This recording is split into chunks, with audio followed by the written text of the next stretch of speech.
Welcome to Blizzard Fire. We hope this video helps fire up your solution. You start by confirming fundamentals. Update Windows and OneDrive so you're not chasing fixed bugs. Once done, sign out of OneDrive and record the account email and any unsynced folders so nothing is lost. Next, open Task Manager and end the OneDrive process.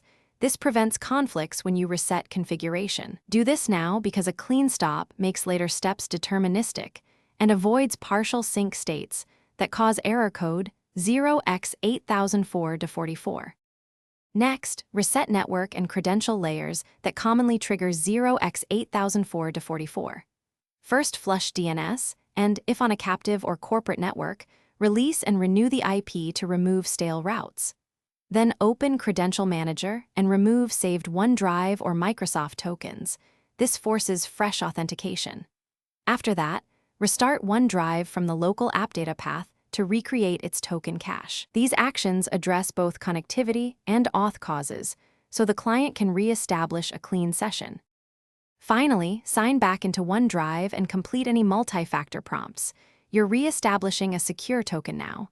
Make sure sync shows the correct status and re-enable bulky folders gradually to avoid overload.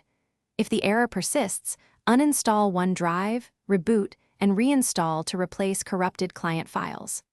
One key troubleshooting tip: if reinstallation fails, create a new Windows user and test OneDrive there. This isolates profile-specific corruption from system-level issues. Thanks for watching. If you found this helpful, don't forget to like and subscribe.